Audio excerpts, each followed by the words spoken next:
Dinagsa ang ikalawang Kamayan Festival sa Vancouver, pagsasama-sama ng mga Filipino-Canadians sa likod ng mga small businesses na gumagawa ng pangalan sa syudad. Narito ang report ni Rhea Santos. What is my food, guys? Asian comfort food. It's Filipino-ish.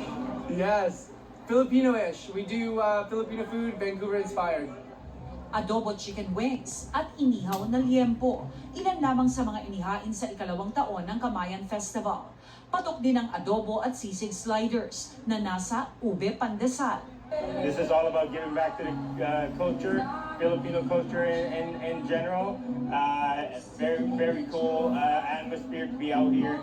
Very cool atmosphere to show out for my community and cook amazing good food.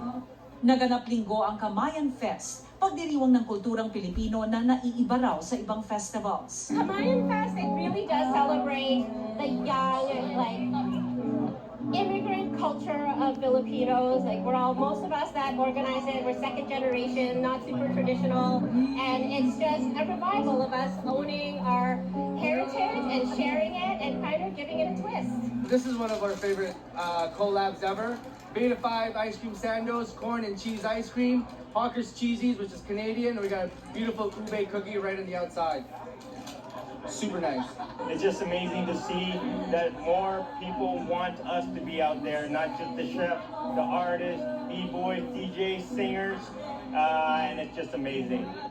Bukod sa pagpapakilala ng kulturang Pilipino sa mga laki na rito, nais ng Kamayan Fest na suportahan ang mga Filipino-owned small businesses at creatives. Kaya naman ang espasyo para sa pagsali rito, libre. So this festival is very grassroots, organized by my friend Lele. We've been in touch. This is our second year, and it's just been amazing to turn out from the community, not just the Filipino community, but the Vancouver community. We just wanted to celebrate our culture in a way that would remove barriers for a lot of the small businesses and talented makers that we knew. We did Kamayan Fest just because we want to show up for the people, and we just want to always showcase our culture as best as we can.